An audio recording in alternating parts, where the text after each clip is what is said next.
Okay, this is a little bittersweet. Not that I'm letting this little tree go, but this will be the last progression update I will make for this urban dory Scots Pine.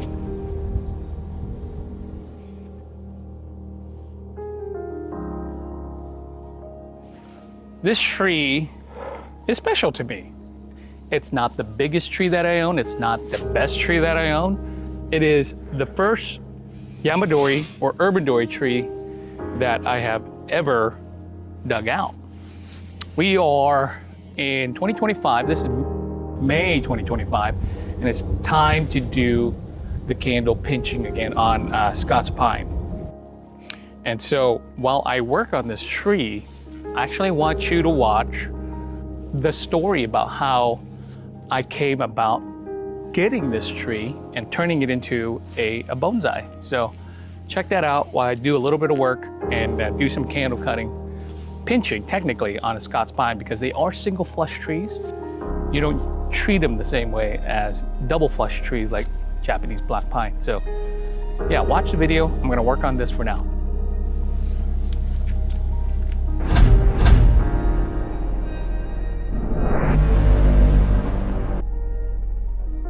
It was February of 2019 in Seattle. The days were short and a little bit chilly. I left work one afternoon and noticed this pine seedling growing on the sidewalk. Now wait a minute, backtrack a little bit, Mr. AI. This ain't Chicago. I work in Seattle, so no one here wears suits, unless you work for the bank or something. Oh great, now that is much more like it. Anyways, I thought to myself, how did I never notice this little guy before? I was too excited about my first possible urban dory tree. I did what a lot of new bonsai people did. I yoinked it out of the ground and stuck it into my sandwich bag with a wet napkin around the roots.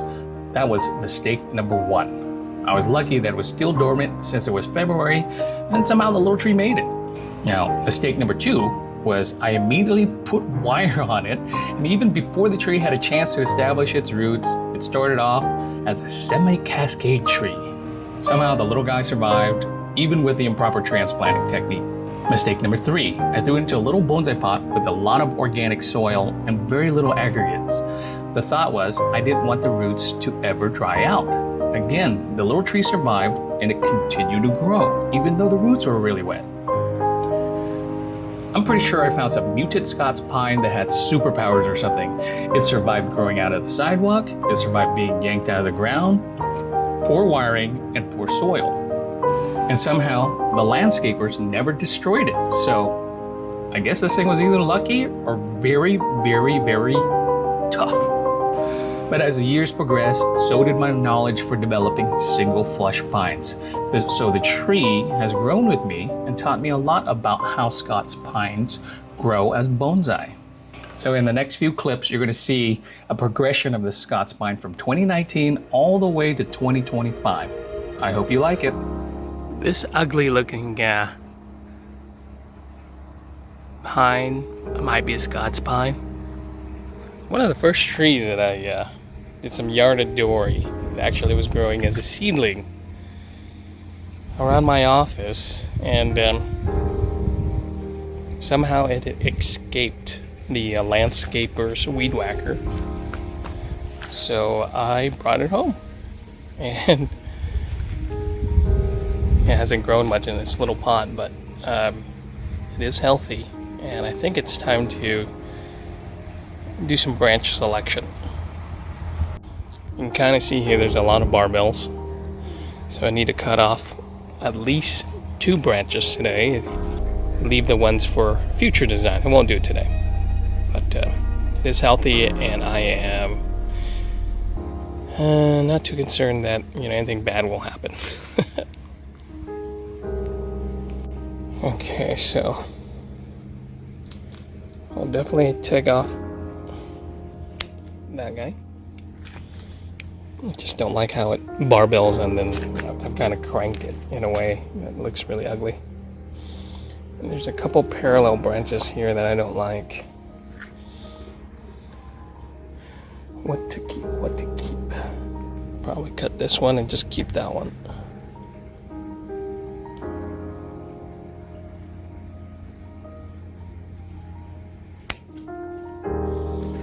sharp scissors does a quick job. Take a look at this other side. One more branch to cut. Another barbell right in there.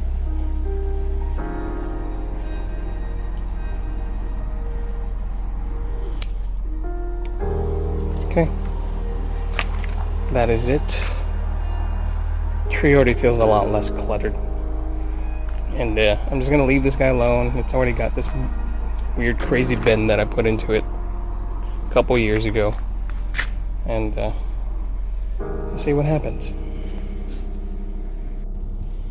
So fall update on the Scots Pine. It's one that I collected right around my office of all places.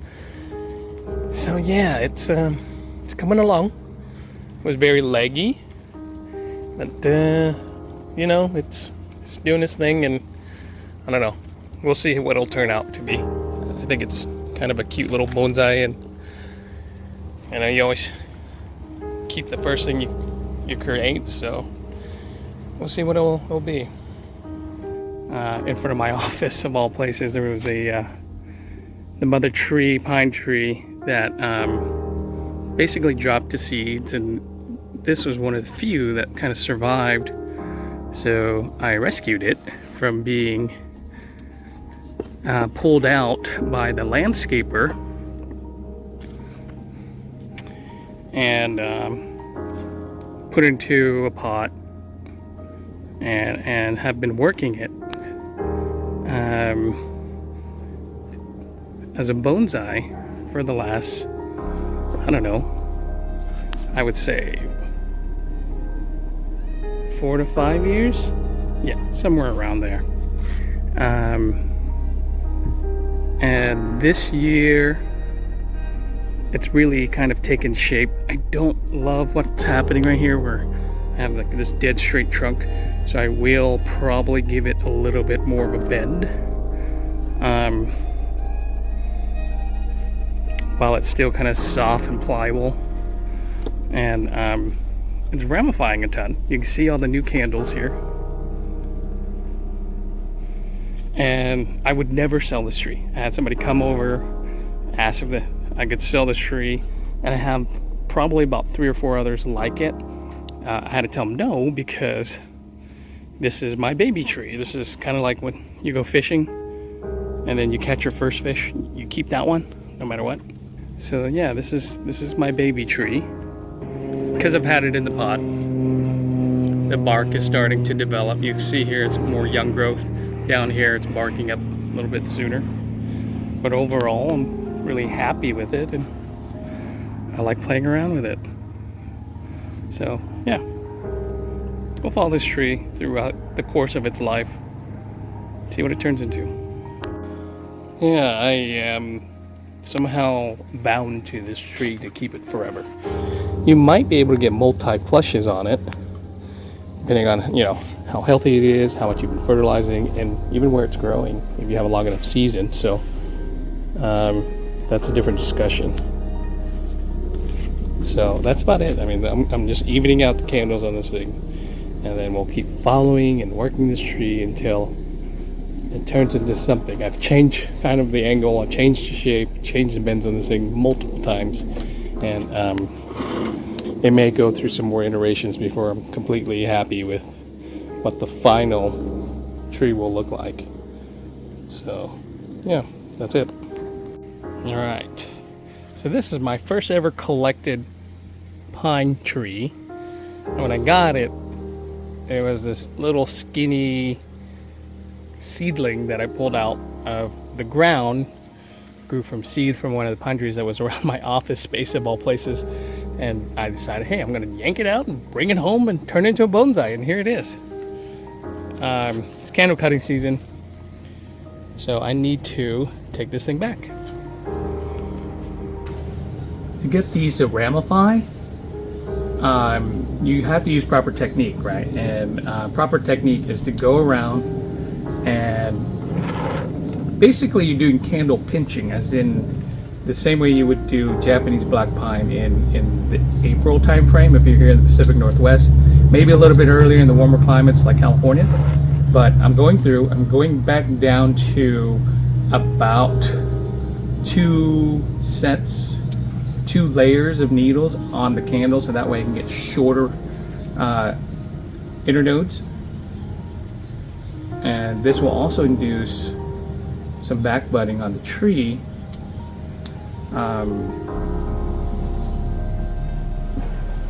I see this tree as one of my little babies. And I've been taking care of it for a while, and made some mistakes in the beginning as far as how to take care of it. But you know, as you grow and as the tree grows, you know, as you learn proper technique, timing, seasonal care, you know, species. So I'm gonna go through, I'm gonna cut every single candle down to about the same length. And I've done this for the last 6 years on this tree. And that's why the tree that you see today is a much more ramified tree than how it started. And so, you know, the purpose of me doing these videos was originally just to kind of keep a video diary of, you know, the trees as I develop them and as they grow. But, you know, it turns out, you know, as I do it, I feel like other folks can benefit from what I've learned or the mistakes that I've made, so that they can improve their technique in doing bonsai. And when you do proper technique and then you get the results that show that, you know, oh, I've done something right here, it's quite rewarding, and it makes the hobby really fun when you get success. Now with Scots Pine, we don't know already, it's a single flush pine, which means that it will flush out once. So candles will come out once in one season, which means that you don't want to prune off the entire candle in the late May, late spring, May time frame here, because there's potential of dieback. This tree is showing that it's very healthy, it's very vigorous, and that's why the candles, you know, all super long.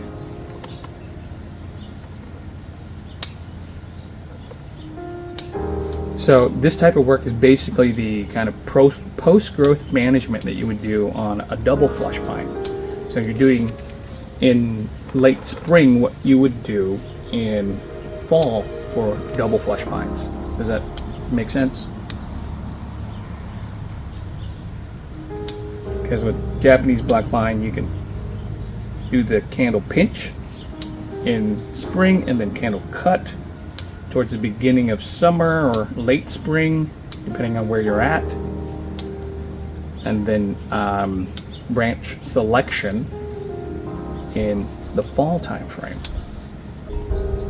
And here, some of these candles are so much bigger than others, which means I probably have to do a little bit more energy management on this tree by plucking some needles around those larger candles. The more needles, I guess there's a couple variables. The more needles there are, the more power that it will draw from the tree. And tips of tree branches in the top also draw more power because of the oxygen that are built up towards the end. And don't miss anything. If you miss a candle, that candle is going to get all the juice, and everybody else will suffer because of it. Unless, of course, that candle is a sacrificial branch of some sort. So that's the exception to that rule. I wouldn't call it rule or concept. Okay, I think I have it all. Great. Next step here is to pluck some of these needles. Okay? One, it makes the tree look a little bit more neat. Two, it balances the amount of energy flowing into each branch. I'm going down to about 8 to 10 pairs radially around each branch. Okay. That basically, you're weakening how much energy is pumping into those branches, and the new growth will be a little bit shorter because of that. Now, if your tree was weak to begin with, then don't do that kind of work, right?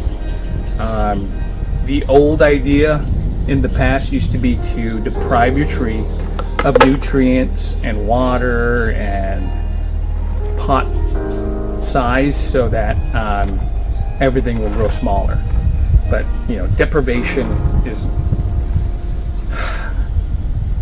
one way to do it, but it's not the best way to do it. Okay, it's kind of an old technique that weakens the tree, and then sometimes if you work on a weak tree, you have the potential of killing off those branches.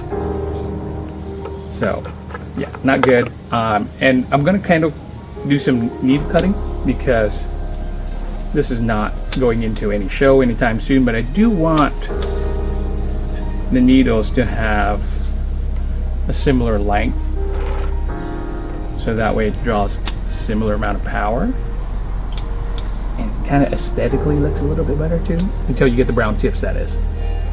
And that's okay for now. This is not a show tree, and that's okay. So if you're putting a tree in a show and you're cutting the needles like that, it's going to show up and it's just not going to look good. It's not going to look good, and then you get a lot of judgy eyes looking at the tree saying, "Oh, it's been cut. The needle's been cut. It's improper technique." Who cares about that?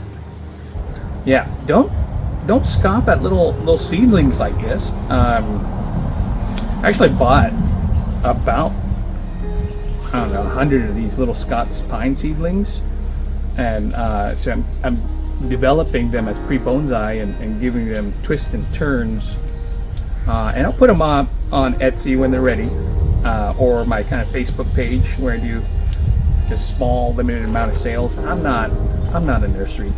I just don't have the time, and so I list things kind of as they come up. That's part of the reason why I'm doing the bonsai swap meet as well. It's just kind of giving an avenue for people like me who aren't nurserymen, right? I mean, so anyways, yeah, I'll put the link down in the description because these little trees, I mean, it's obvious that they develop into pretty cool trees. It doesn't take too long in the perspective of things. This is 6 years in training, and look at the density on this tree. So every year it just gets better and better and better and more dense when you use proper technique. And it's really rewarding to see results like this.